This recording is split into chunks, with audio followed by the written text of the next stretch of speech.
13వ వచనాన్ని జ్ఞాపకం చేసుకున్నాం. మత్తయి సువార్త 15వ అధ్యాయము 13వ వచనం. ఆయన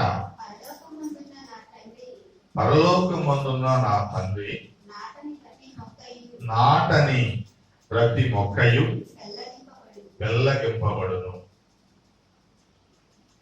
ఆయన అంటే యేసయ్య అక్కడున్నటువంటి శిష్యులకు, జన సమూహాలకు, ఈరోజు మనకు తెలియజేస్తున్నటువంటి పరలోక సత్యమైనటువంటి మాట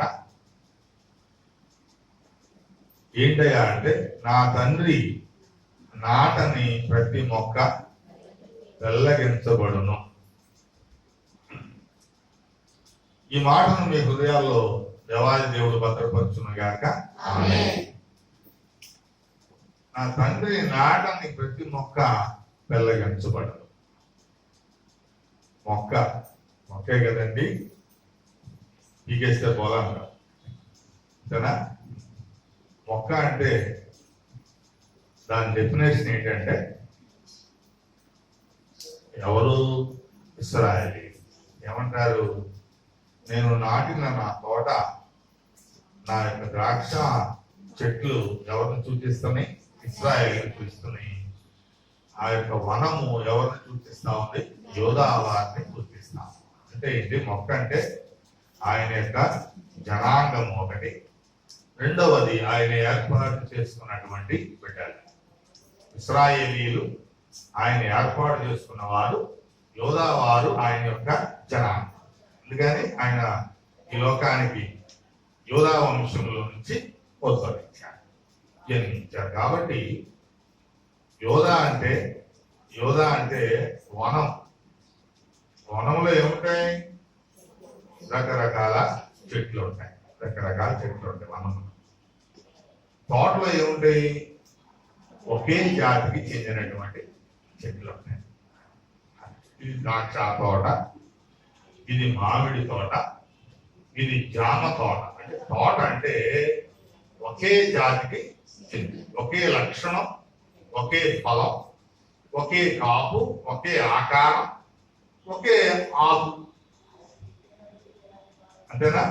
ఈ చెట్టు ఆకులు వేరుగా, ఈ జామ చెట్టు ఆకులు వేరు ఉంటాయా? ఆ జామ చెట్టు ఎక్కడున్నా ఒకే ఆకులు కలిగి ఉంటాయి. జామ చెట్టు ఎక్కడున్నా ఒకే కాయలు కలిగి ఉంటాయి. కాబట్టి ఇక్కడ డిఫరెన్స్ తెలుసుకోవాలి. ఇశ్రాయేలీయులు అంటే తోట అంటే ఒకే భావన, ఒకే స్వభావం, ఒకే ఉద్దేశం, ఒకే ఐక్యత కలిగి ఉండాలి. అది దేవుని యొక్క తోట అయినప్పుడు, దేవుడు నాటిన మొక్క అయినప్పుడు ప్రభు కోరుకునేది ఆదరణ. వనము అంటే రకరకాలైనవి అన్నీ ఉంటాయి. మనం ఎప్పుడైనా ఏదైనా వనంలోకి వెళ్తే, విహారయాత్రకు విహరించడానికి వెళ్తే, అక్కడ అన్ని ఒకే రకమైనటువంటి మొక్కలు, చెట్లు ఉండవు. పెద్ద పెద్ద గార్డెన్స్ లేదా చక్కని ఆ పొన్నమి గార్డెన్స్ ఉన్నాయి మన ఇక్కడ. అక్కడికి వెళ్తే ఎన్ని రకాల మొక్కలు ఉంటాయి. కన్నులకు ఆహ్లాదకరమైనవి, కొన్ని ఫలించేవి, కొన్ని పుష్పించేవి, కొన్ని చిగురించేవి. అన్ని ఫలించం, అన్ని చిగురించం, అన్ని పుష్పించం. కొన్ని పువ్వులు పూస్తాయి, కొన్ని ఆకులు చక్కని ఆకారంలో చిగురిస్తూ ఉంటాయి, కొన్ని కాయలు కాస్తాయి, కొన్ని విత్తనాలు ఇచ్చేవిగా ఉంటాయి, కొన్ని ఫలాలు ఇచ్చేవిగా ఉంటాయి, కొన్ని రకరకాలైనటువంటి ఆకులు మనకు అన్ని ఇచ్చేవిగా ఉంటాయి. డిఫరెన్స్ ఆఫ్ ద వనం అండ్ తోట. ప్రభువు తోటలను నాటుతా ఉంటాడు. వనంలో నుంచి తీసుకొచ్చి తోటను తోట కావాలి. తోట అంటే అందరూ ఒకే రకంగా ఉండాలి, ఒకేలాగా ఉండాలి, ఒకే ఉద్దేశాలు కలిగి ఉండాలి, ఒకే ఫలం కలిగి ఉండాలి. ఆ ఫలం అందరికీ ఉపయోగపడాలి. కాబట్టి యోధాలో నుంచి ఇశ్రాయేలు లాక్కొచ్చాడు.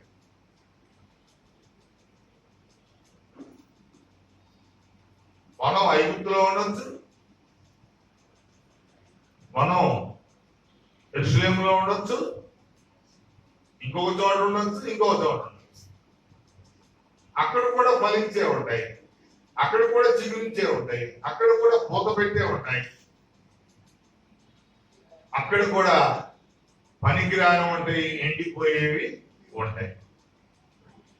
కొన్ని కొన్ని వనాలు దర్శించినప్పుడు మధ్యలో అక్కడక్కడ కొన్ని ఎండిపోతూ ఉంటాయి. అన్ని చూసి వచ్చి ఇక్కడికి వచ్చి అయ్యే చూడు ఇదేంటి ఇలా అయిపోయింది, అది చూడు ఎంత చక్కగా ఉందో, ఇది చూడు ఎంత బాగుందో, ఎంత ఫలిస్తా ఉందో, ఎంత ఆహ్లాదకరంగా ఉందో, ఇదేంటి ఇలా ఎండిపోయింది, ఆకులు లేకుండా ఉంది, దీనికి చిగురు రావటం లేదు. ఇట్లా రకరకాల ఆలోచనలు మనలో పుడుతూ ఉంటాయి. ప్రభువు చేసిన మనకే అన్ని ఆలోచనలు ఉన్నప్పుడు ప్రభువుకి ఇంకెన్ని ఆలోచనలు ఉంటాయి, ఇంకెన్ని ఆలోచనలు ఉంటాయి చెప్పండి. మనం నాటనేది, మనం నీరు పోయేది, మనం చదువు చేయనిది, మనము ఎరువు వేయింది ఎండిపోతేనే అయ్యో మీరు ఎండిపోయినది, ఇటు వాడిపోయింది, ఆకులు రాకుండా ఉందేంటి, ఇది కూడా అలా ఉంటే బాగుంది కదా అనేటువంటి ఆలోచన కలిగేటువంటి మనకు నాటి నీరు పోసి ఎరువు వేసి మట్టి చదును చేసి అక్కడ ఏమైనా రాళ్ళు లేకపోతే అనుకూల పరిస్థితులు లేకపోతే చక్కగా అవన్నీ అనుకూల పరిస్థితులుగా మార్చి అన్ని చేసి నీరు పోసి అప్పుడు ఎండిపోతే ఫలించకపోతే తండ్రి ఎంతగా బాధపడ్డాడు, ఎంతగా బాధపడ్డాడు. ఇది మనం దీనిలో ఉన్నటువంటి అంతరార్థాన్ని ఉదయకాల సమయంలో మీరందరూ గ్రహించాలని, తెలుసుకోవాలని ప్రేమపూర్వకంగా మనం చేస్తాం. ప్రియమైన దేవుని బిడ్డలారా, ఆ మొక్క నీవు నేను, ఆ చెట్టు నీవు నేను, ఆ తోట తండ్రి అయిన దేవుంది. ఇప్పుడు ఏం చెప్తాడంటే, ఏమంటున్నాడంటే ఆయన నాటని ప్రతి మొక్క పెళ్ళగించబడుతాం. ఆయన నాటకుండా ఏ మొక్క ఉంది? నాటని అంటే ఎందుకు ఆయన నాటకుండా ఎందుకు వెళ్ళిపోతున్నాం? నాటని ఇష్టలోకి ఎలా వెళ్ళిపోతున్నాం? ఇది ఫలించట్లేదు, అన్ని చేస్తున్నాను, పోషిస్తున్నాను, సంరక్షిస్తున్నాను, షెల్టర్ ఇస్తున్నాను, సపోర్ట్ గా ఉన్నాను, ఫీడింగ్ ఇస్తున్నాను, అయినా సరే ఇది ఫలించట్లేదు కాబట్టి దీన్ని ఏం చేస్తాను నేను? మనకు సువార్తల్లో కనిపిస్తా ఉంటుంది ఈ భాగం.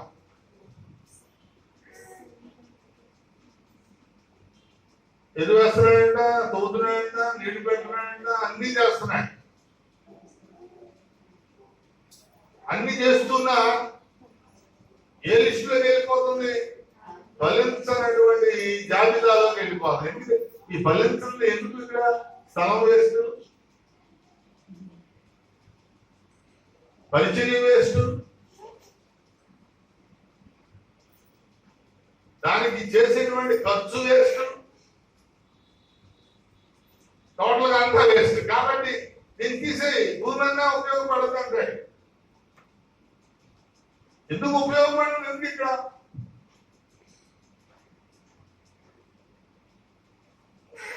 అంటే తండ్రి అలా అంటే ఏసై ఏమంటాడు తెలుసా? అయ్యా ఇంకొక సంవత్సరం చూద్దాం,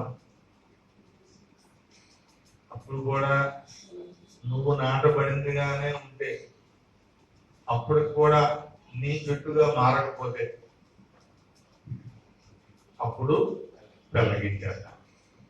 చివరికి ఫలించకపోతే అదే కొంత వెనక ముందైనా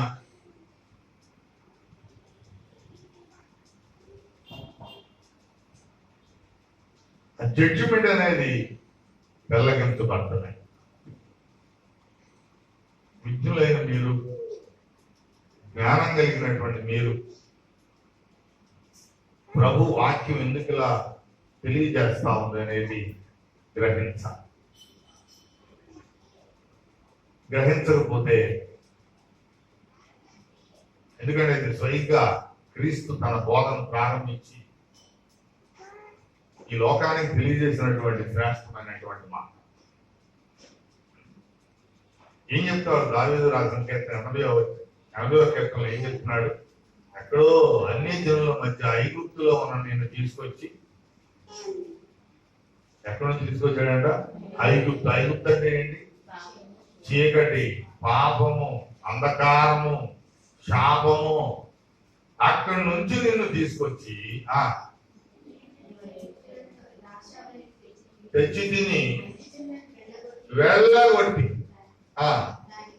దాన్ని చూసారా ఏం చేశాడు? అన్ని జనులను వెళ్ళగొట్టి అంటే ఏంటంటే అర్థం, దాని మీనింగ్ అంటే అక్కడ ఉన్నటువంటి అపవిత్రమైన భక్తిహీనులు, భయభక్తులు లేని వారి మధ్య నుంచి లాక్కొచ్చి వాళ్ళందరినీ దూరపరిచి ఏం చేశారు? అక్కడ నాటాడు. మంచి స్థితిలో, మంచి స్థలంలో నాటాడు. నాటుకున్న తర్వాత ఏమైంది? లోతుగా పారి దేశమంతటా వ్యాపించారు. దేశమంతటా వ్యాపించింది, చక్కగా విస్తరించింది, చక్కగా అభివృద్ధి చెందింది. చూడండి, కొండలను కప్పెను,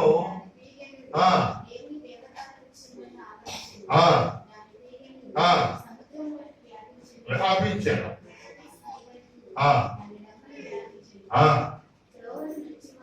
త్రోవను నడుచు వారందరూ తెంచివేయినట్లు చుట్టూ ఉన్న కంచెను ఏం చేశారంట? వాడు చూసావా? ఆయన కంచేస్తే విస్తరించిన తర్వాత, అభివృద్ధి చెందిన తర్వాత ఆ కంచెని ఏం చేస్తున్నాం? ఇంకా నాకేంటి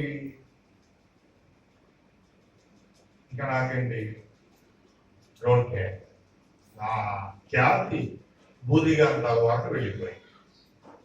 ఆ అభివృద్ధి చాలా విస్తరించింది అని ఎవరికి వాళ్ళే వారి మార్గాన్ని ఏం చేస్తారు?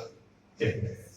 ప్రభు నేను ఇలా చేశాను, నీ ఖ్యాతిని అక్కడ వరకు విస్తరింప చేస్తే, నీ చుట్టూ కంచి వేస్తే ఆ వాళ్ళు వీళ్ళు వచ్చి తుంచి వేసేటట్టు. యోగు దగ్గరికి అపవాదులు వస్తాయి. యోగును చూపించే మాట చెప్తాడు. ఏమని? ఆ భక్తుడైన యోగును చూసావా? ఆయన ఎంత భయభక్తులు కలిగి ఉన్నాడో, నేనంటే ఎంత యథార్థవంతుడో, నీతిమంతుడో అని చెప్తుంటే అపవాది ఏమంటది? ఏంటయ్యా ఏం చెప్తావు? ఆయన చుట్టూ నువ్వేం చేసావు? కంచి వేసావు.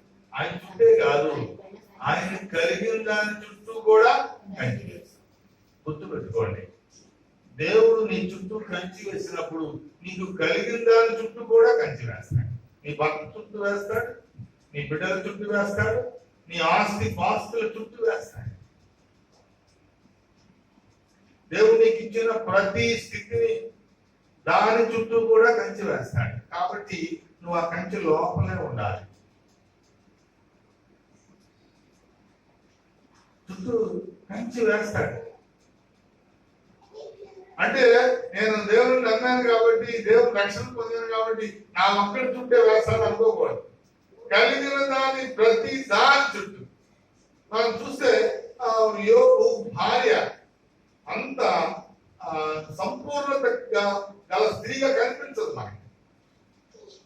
అంత మెచ్యూరిటీ మైండ్ ఆమెలో ఉన్నట్టుగా మనం చోట్ల, కానీ ఆమె చుట్టూ కూడా ఏముంది?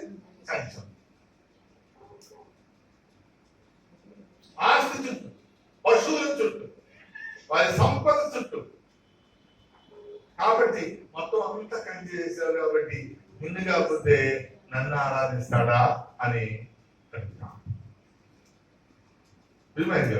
కాబట్టి ప్రభువు మన చుట్టూ కంచి వేస్తే మనం విస్తరించిన తర్వాత, అభివృద్ధి చెందిన తర్వాత, జ్ఞానం ఎక్కువైన తర్వాత, లేదా అనేక రకరకాల డిగ్రీస్ మనకు వచ్చేసిన తర్వాత, లేదా మనం కోరుకున్నటువంటి ఉద్యోగం సంపాదించిన తర్వాత, మనం అనుకున్నటువంటి ఆ యొక్క శాలరీ రీచ్ అవుతున్న తర్వాత, ఇంకా నాకేం లేని నీవు నీ కంచెని నీవు పోగొట్టుకుంటే, కట్ చేస్తే, కంచి ప్రసంగి ఒక మాట రాస్తాయి, కంచిని నీవు కట్ చేస్తే ఏమంటారు అవుతుంది? పాము అంటారు. పాము అంటే ఎవరు? అపోవా. నీ ఎప్పుడైతే నీ కంచిని నీవు ఓవర్లుక్ చేసావో, నీ బౌండరీస్ నువ్వు దాటావో, దేవుడు నీ చుట్టూ తీసిన రక్షణ ఆ రేఖను అధిగమించావో, పక్కనే కాసుకుని కూర్చుంటాడు. అవ్వం కోసం 200 సంవత్సరాలు కాసుకుని కూర్చున్నాడు. ఎప్పుడు దొరుకుద్దా, ఎప్పుడు దొరుకుద్దా అదవుతుందా? కాబట్టి దేవుడు వస్తున్నాడు, దేవునితో మాట్లాడుతున్నారు, దేవునితో సాంగత్యం చేస్తున్నారు, దేవునితో ఆడుకుంటున్నారు, చక్కగా సాయంత్రం కూడా సంతోషిస్తున్నారు. ఇన్ని చేసినప్పటికీ దేవుడే రావాడైపోయాడు, ఇంకా నాకేంటి అనేటువంటి ఆ ఓవర్లు ఎప్పుడైతే వచ్చేసింది, ఆటోమేటిక్ గా కంచి ఏమైపోద్ది? బ్రేక్ అయిపోతుంది. బ్రేక్ అయి మన ఊహలు, ఉద్దేశాలు, ఆలోచనలు దేవుని కానప్పుడు, దేవుని విధి విధానాలకు వ్యతిరేకంగా మారినప్పుడు నీ చుట్టూ ఉన్న కంచి ఆటోమేటిక్ గా బ్రేక్ అయిపోతా, కట్ అయిపోతా, కట్ అయిపోతా. అనే ఇంతగా సంరక్షించిన దేవాది దేవుని యొక్క నీడలో ఉండాలి, ఆయన కాపుదల్లో ఉండాలి, ఆయనే నాకు నీరు కట్టాలి, ఆయనే నాకు చదువు చేయాలి, ఆయనే నన్ను ఫలించేవాడిగా చేస్తాడు. ఈ ఫలించినటువంటి స్థితి అంతా కూడా ప్రభువుకి చెందాలి అనేటువంటి ఉద్దేశం కలిగి ఉండాలి.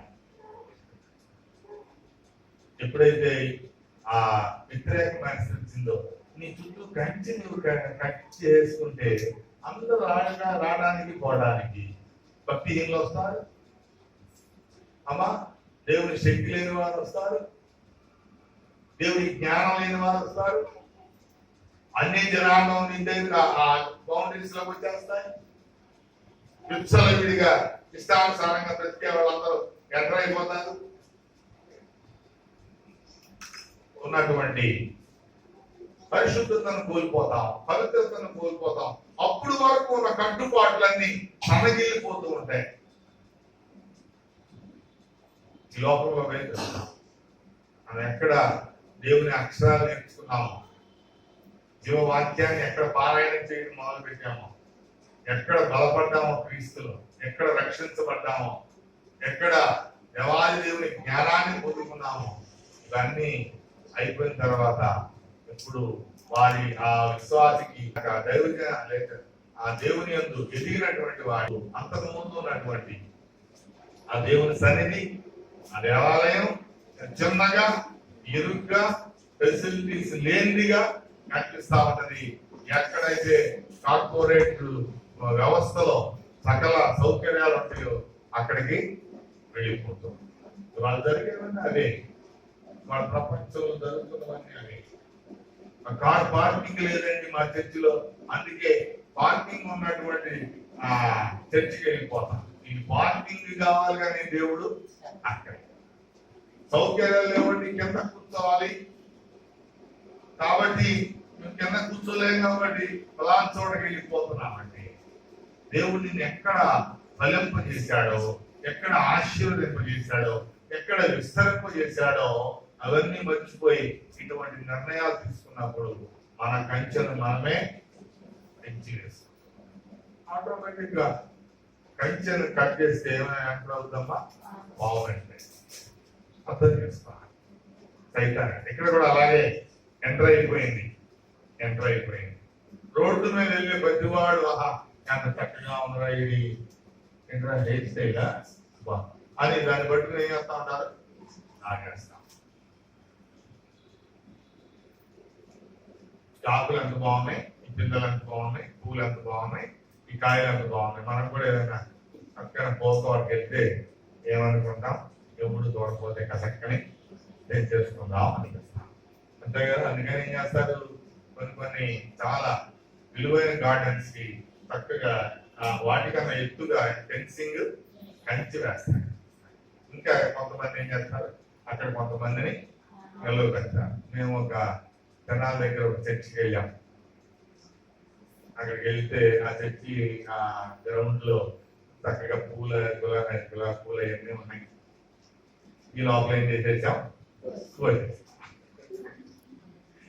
వాళ్ళకి తెలుసు ఇటువంటి పనులు చేస్తాను. అక్కడ కాపులా కూడా కాపులా పెట్టారు. అమ్మ ఇంకా పోయకూడదండి అనుకుంటా ఒక ఆమె వచ్చింది. అమ్మ మరి తెలియదు కదా, చూడగానే అందంగా కనిపించింది, అందుకే కోసానులే, ఈసారి పోయలేని చెప్పాను. అందంగా కనిపించగానే వాళ్ళు ఎంత శ్రద్ధగా పెంచారు, దీనికోసం ఎన్ని రోజులు శ్రమించారు, ఇది ఆలోచిస్తాం. ఆహబలే ఉండగా అని చెప్పి ఏం చేస్తాం. మన జీవితం కూడా ఆ స్థాయికి రావడానికి ఎన్ని కష్టాలు పడ్డాం, ఎంత నిష్టగా ఉన్నాం, ఎన్ని రకాలైనటువంటి ఉపవాసాలు పాటించాం, కన్నీటి ప్రార్థన చేశాం, దేవుని ప్రసన్నం చేసుకున్నాం, దేవాలయ దేవుని యొక్క ఆత్మీయమైన స్థితిని పొందుకున్నాం. ఇవన్నీ కలిగిన తర్వాత ఎంతగా అభివృద్ధి చేసి ఎంత పచ్చగా ఉన్నాం అని కోసేవాడికి అది తెలియదు. ఏదో ఆడుతూ ఉంటాడు, బయట గడ్డేస్తా ఉంటాడు, భలే ఉన్నాయి కాయలు అని చెప్పి కింద రాళ్ళబెట్టి కొడుతూ ఉంటాడు. There is no boundaries. Boundaries లేనప్పుడు, ఆ కంచి లేనప్పుడు, ఆ ప్రొడక్ట్ అనేది మనకు లేనప్పుడు దేవుడు ఇస్తాడు, ఇచ్చిన దాన్ని. అందుకే పాడు పలుమార్లు వైదొలగినాను పరలోక దర్శనము నుండి. ఎన్నిసార్లు దర్శించిన, ఎన్నిసార్లు నీతో మాట్లాడినా, ఎన్నిసార్లు ఆయన నీకు చుట్టూ కంచి వేసి ఫలింపజేసేటువంటి చెట్టు వలె, పచ్చగా ఉండేటువంటి ఆకు వాడని చెట్టు వలె ఆయన నిన్ను సమకూర్చిన పలుమార్లు వైదొలుగుతున్నారని వైదొలిగిపోతున్నా. ఆ పరలోక దర్శనము నుంచి, ఆ దేవుని యొక్క ప్రత్యక్షత నుంచి, దేవుని యొక్క ప్రసన్నత నుంచి ఇలా ఎన్నిసార్లు వైదొలిగిపోతా ఉంటే అప్పుడు చెప్తాను, నువ్వు ఇలా వైదొలిగిపోతా ఉంటే నువ్వు నాకన్నటువంటి లిస్ట్ లోకి వెళ్ళిపోయినప్పుడు జరిగేటువంటి పని ఏంటంటే ఆయన నిన్ను తెల్లకించి వేస్తాడు. చాలా భయంకరమైన మాట. వినటానికి మామూలు ఉందేమో.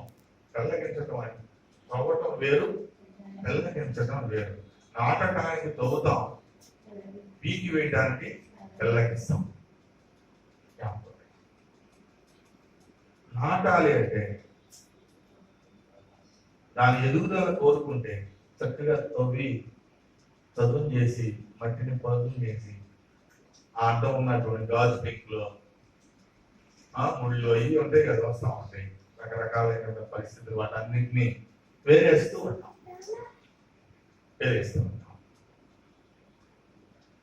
అదే దాన్ని పీకేయాలంటే ఏం చేస్తాం, దాన్ని ఘోరంగా తవ్వి బాగా లోతులు తవ్వి ఒకసారి ఎలా అనేటప్పటికి ఆ పిల్లలా లేచిపోతాయి, వేళ్ళు తెగిపోతాయి, పట్ట పట్ట పట్ట మనకి సౌండ్, రెమ్మలు కొమ్మలు విరిగిపోతాయి. ఏంటిగా ఆ కొమ్మలు అంటే ఏంటి? అక్కడే రాశాడు 80వ అధ్యాయంలో రాశాడు చూడండి, కింద ఫుట్ నోట్ లో ఆన్సర్ ఇచ్చాడు. ఏమనిచ్చాడు? కొమ్మలంటే కుమారులు, కుమార్తెలు. నీ కొమ్మలు, ఆ చెట్టు కొమ్మలంటే నీ వంశం, నీ వంశం. ఎవరు ఏంటి ఏం చెప్తున్నాడు అక్కడ? ఏం చెప్తా ఉన్నాడు? ఆ కంచి కొట్టేసుకోగానే అందరూ తుంచి వేస్తున్నారు. తర్వాత ఏం చెప్పాడు? అడవి పంది వెక్కలించుతున్నది. అడవి పంది అంటే అది అపవాదికి గుర్తుగా మనం మాట్లాడుకుంటున్నాం. అదేం చేస్తుందంట? వెక్కలించి వేస్తాం, వెక్కలించి వేస్తాం. ఇంకా పశువులు దీనిపై, పశువులు అంటే పశుప్రాయులు. పశుప్రాయులు అంటే మానవ స్వభావం లేనటువంటి వాటిని ఏమంటారా? నువ్వు మనిషివా పశువా? నువ్వు మనిషివా పశువా? అబ్బా మనిషి అంట. ఇది మనిషే కానీ కొంతమంది మనిషి రూపంలో ఉన్న పశువులు. పశువులు ఏం చేస్తారు? ఏం చేస్తారంట? తిరిగి వేస్తారు, తిరిగి వేస్తారు, నరికేస్తారు, పీకేస్తారు, కొట్టేస్తారు. దేవుని కాపుదలలో లేకపోతే, దేవుని సంరక్షణలో లేకపోతే ఇవే జరుగుతూ ఉంటాయి, ఇవే జరుగుతూ ఉంటాయి. ప్రియమైన దేవుని బిడ్డలారా, జ్ఞాపకం చేసుకోవాలి, ఇది స్వచ్ఛమైనటువంటి వాక్యం, శ్రేష్టమైనటువంటి వాక్యం. గమనించండి, గమనించండి, గమనించండి. ఎట్లా మారిపోతాం, ఏ రకంగా మారిపోతాం, ఏ విధానాల్లో మనం ఎంటర్ అయిపోతాం. దేవుడు బాగా అభివృద్ధి చెందింది.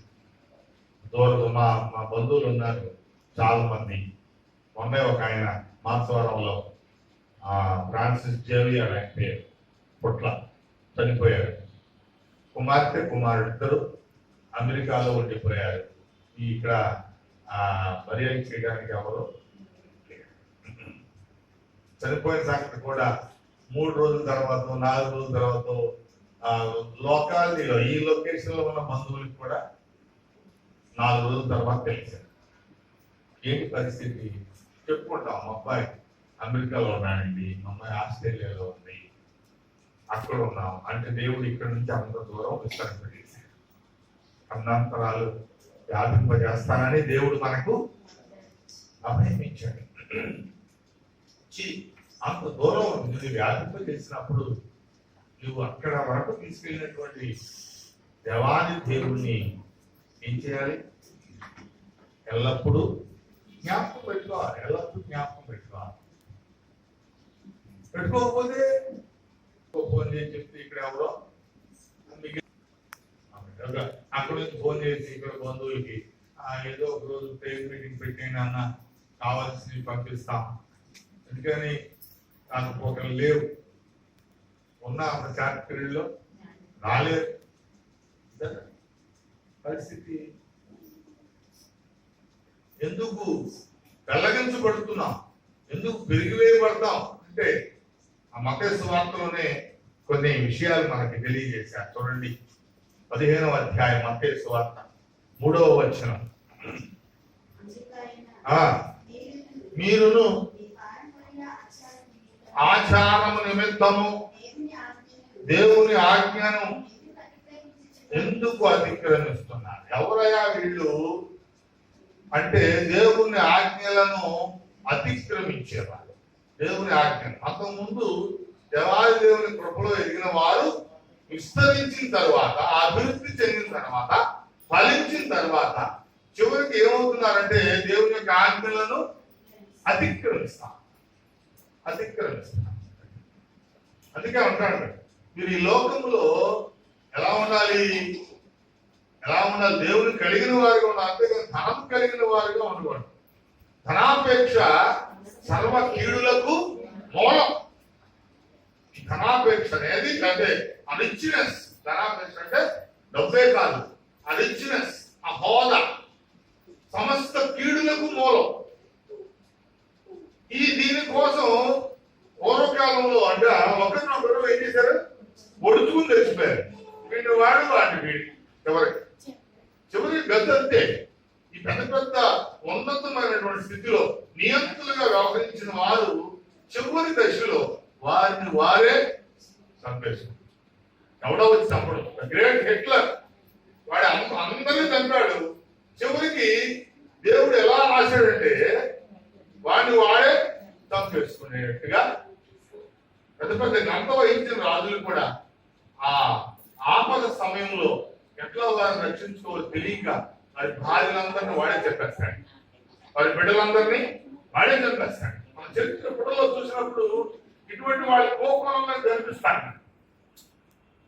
సమానాభివృద్ధి చెంది వారి మార్గాలను చెరిపేసుకున్నప్పుడు చివరి పరిస్థితి ఒకడికి మన దేశంలో పరిపాలించిన వాడికి 60 మంది భార్యలు ఉంటే ఈ పరిస్థితుల్లో 60 మంది భార్యలు ఏం చేశాడు? ముందు చంపేసి వాడి సంతానాన్ని చంపేసి చివరికి వాడిని వాడే చంపేసి. ఎందుకంటే ఆ దేవుని యొక్క ఆజ్ఞను అతిక్రమించి దేవుడు ఏ ఆజ్ఞల ద్వారా మనల్ని ఆశీర్వదించారో, ఏ ఆజ్ఞలు కట్టుబడి ఉన్నప్పుడు దీవించారో అవన్నీ అతిక్రమించినప్పుడు. చూడండి సామెతల గ్రంథం 13వ అధ్యాయము 13వ వచనం. 13వ అధ్యాయం 13వ వచనం.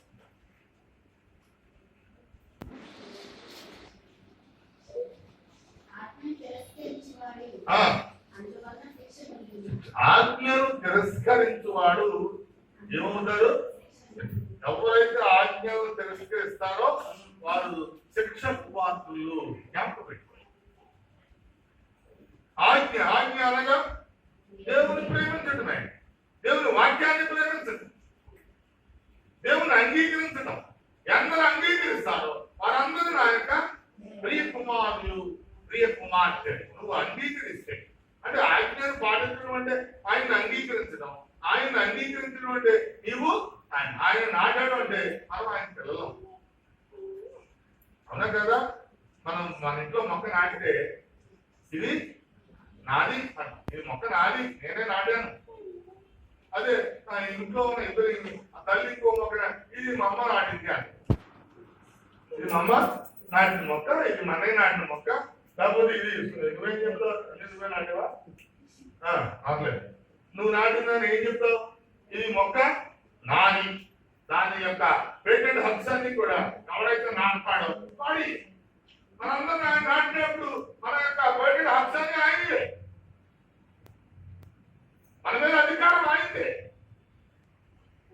కాబట్టి ఆయన అధికారానికి లోబడి ఉండాలి, ఆయన ఆజ్ఞలకు లోబడి ఉండాలి, ఆయన వాక్యానికి లోబడి ఉండాలి. లోబడి ఉన్నప్పుడు ఆ పచ్చదనం అలాగే ఉంటుంది, ఆ ఒత్తిడి స్థితి అలాగే ఉంటుంది, ఆ విస్తరించే పరిస్థితులు అలాగే ఉంటాయి, ఫలించే గుణాలు అలాగే ఉంటాయి. ఎప్పుడైతే అతిక్రమిస్తున్నామో, ఎప్పుడైతే గడిచెవులు పెడుతున్నామో ఆటోమేటికల్ గా ఆజ్ఞను అతిక్రమిస్తే శిక్షకు పాత్రలు అయిపోతామని చెప్పి వాక్యం చెప్తాం.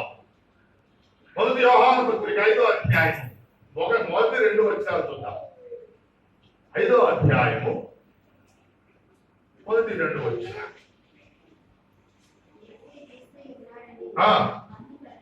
నమ్ము ప్రతివాడును దేవుని మూలముగా అమ్మా ఎవరైతే ఆయనే నా తండ్రి, యేసే క్రీస్తు, క్రీస్తే త్రియాక దేవుడని నువ్వు నమ్మితే నువ్వు ఎవరి మూలంగా పుట్టినట్టు?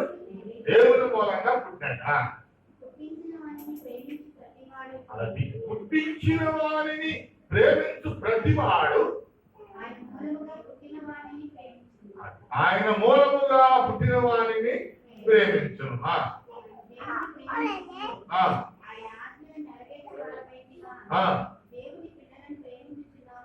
దేవుని పిల్లలను ప్రేమించుచున్నామని ఎరుగుదుము. ఆజ్ఞలను గైకొనుటయే దేవుని ప్రేమ. చూసారా? దేవుని ప్రేమించడం అంటే ఆయన ఏ ఆజ్ఞల రూపంలో నీకు ఏం చెప్పారో అది చేయటమే దేవుని ప్రేమించడం. నువ్వు దేవుని ప్రేమిస్తే నువ్వు ఎవరివి? ఆయన పిల్లవాడి, ఆయన పిల్ల, ఆయన. కాబట్టి అప్పుడు మనం ఏ మొక్క అవుతాం? దేవుడు నాటిన మొక్క అవుతాం. లేకపోతే ఏమవుతాం? ఆయన పీకి వేసే మొక్క,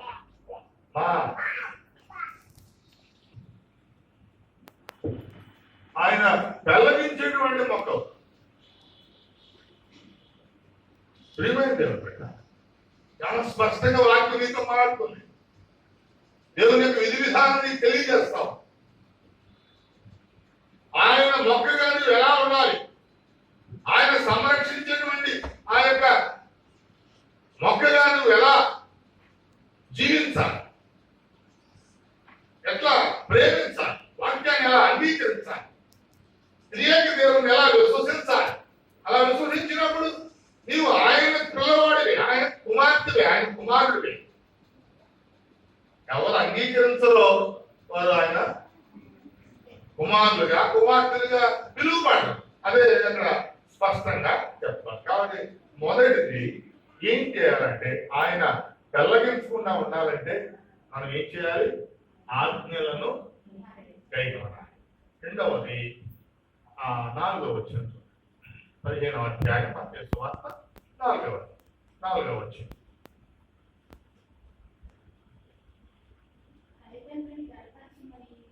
తల్లిదండ్రులను గణపరచు మరియు తండ్రినైనాను దూషించువాడు. ఎవరు కనిపించారు? ఎవరు మరణించాలంట? చెప్పండి, పర్లేదు. తల్లిదండ్రుల్ని దూషించేవాడు దేనికి పాత్రుడు? మరణమునకు పాత్రుడు. ఏ తల్లి ఏ తండ్రి కావాలని ఎవరిని దూషిస్తారమ్మా? వారి యొక్క ఎదుగుదల కొరకు. ఒక మొక్క చక్కగా ఎదగాలంటే అక్కడ ఏమవ్వాలి? పాలు తవ్వాలి. పాలు తవ్వేటప్పుడు భూమి ఏమవుతుంది అమ్మా?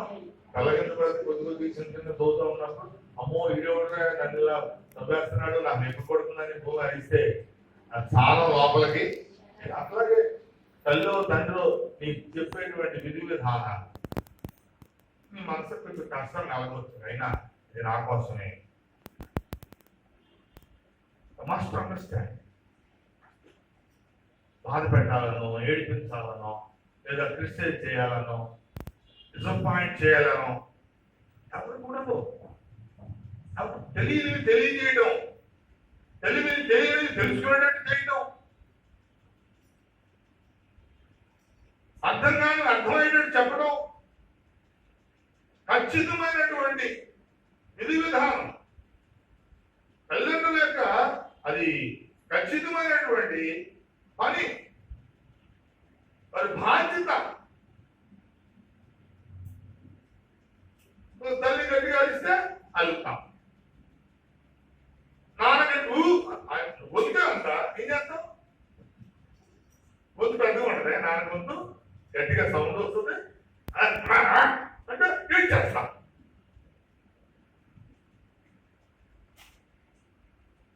ఏం చేస్తున్నాం? ఏం చేస్తున్నాం? ఓ నా కోసమే, నా మంచి కోసమే, నా ఎదుగుదల కోసమే నాకు కాల్ చేస్తున్నాడు, నాకు నీళ్ళు పెడుతున్నాడు, నాకు ఎరువేస్తున్నాడు అనుకుంటున్నారా? అక్కడండి అనుకుంటున్నారా? ఎప్పుడు ఇక్కడా అంటున్నారా? చెప్పండి. మనం సరి చేసుకుంటారే ఇక్కడికి వచ్చాం. చెప్పండి, ఏమనుకుంటున్నాం?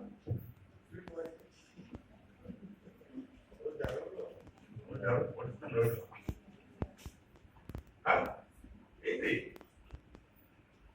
ఏంటి ఆయన పిల్లలు తండ్రి ఎంత ప్రేమతో, తల్లి ఎంత ప్రేమతో కన్న బిడ్డలో వాళ్ళకి ఎవరు తెలియజేస్తారు? వాళ్ళకి ఎవరు మనకి విషయాన్ని అవగాహన పొందుతారు? గద్దించేటువంటి వాడు దేంతో గద్దిస్తాడంట? అమ్మా, ప్రేమతో గద్దిస్తాడు. గద్దింపు వెనక ఏముంది? ప్రేమ ఉందా? ప్రేమ, అది తెలుసుకోవాలి. తండ్రి తాను ఎవరినైతే ప్రేమిస్తాడో వారిని ఏం చేస్తాడు? గద్దిస్తాడు, శిక్షిస్తాడు. అంటే ఏంటి? ఓహో, నన్ను శిక్షిస్తున్నాడు అంటే నన్ను ఎంతగానో ప్రేమిస్తాడు. నన్ను గద్దిస్తున్నాడంటే నన్ను ఎంతగానో ప్రేమిస్తాడు. అది అర్థం చేసుకోవాలి. అదే ఈ లోకంలో ఇప్పుడున్నటువంటి జనరేషన్ మిస్ అవుతున్నారు.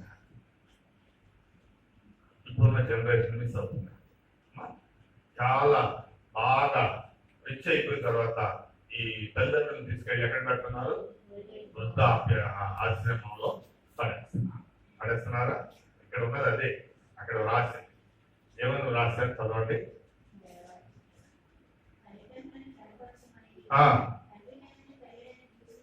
దూషించువాడు మరణము పొందవలననియు మీరైతే ఆ ఆ ఆ ఆ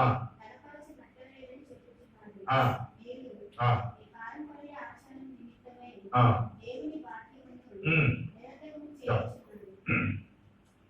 దేవార్పణం అంటే దేవునికి దేవునికి అర్పించడం అంటే విడిచిపెట్టడం. దేవునికి అర్పించడం ఏంటి? అబ్రహాం ఇస్సాకుని దేవునికి అర్పించాడు అంటే ఏం చేయడానికి సిద్ధపడ్డాడు? బలి ఒకటి. దేవునికి అర్పణం అంటే దేవునికి ఇచ్చేది. దేవునికి ఇచ్చేయడం అంటే శివైక్యం అంటారు హిందూ ధర్మశాస్త్రాల్లో. శివైక్యం అంటే ఏంటి? వీడు చచ్చిపోయి ఎక్కడ ఐక్యమయ్యాడు? శివుడు. ఇప్పుడు దేవార్పణం అంటే నీ వల్ల నాకేం ప్రయోజనం, నా వల్ల నీకేం ప్రయోజనం? ఏంటారా నీ వల్ల ఏమైనా ప్రయోజనం ఉందా? ఇవాళ ఎంతమంది కుమారులు కుమార్తెలు ముసలి తల్లి ఈ మధ్య ఈ కరోనా వచ్చిందంత ఇళ్లలో కూడా రానింటి అన్న.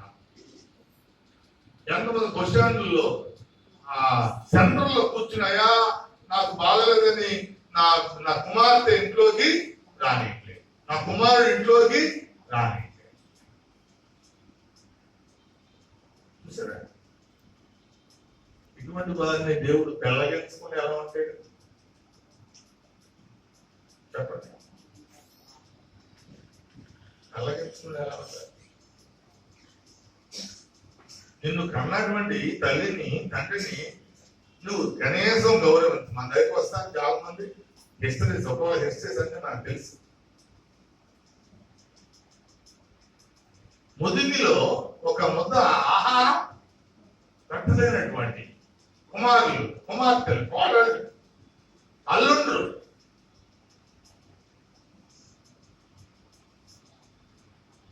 ఇప్పుడు పాటలో ఉన్న వాళ్ళందరూ తల్లిదండ్రులు ఇక్కడ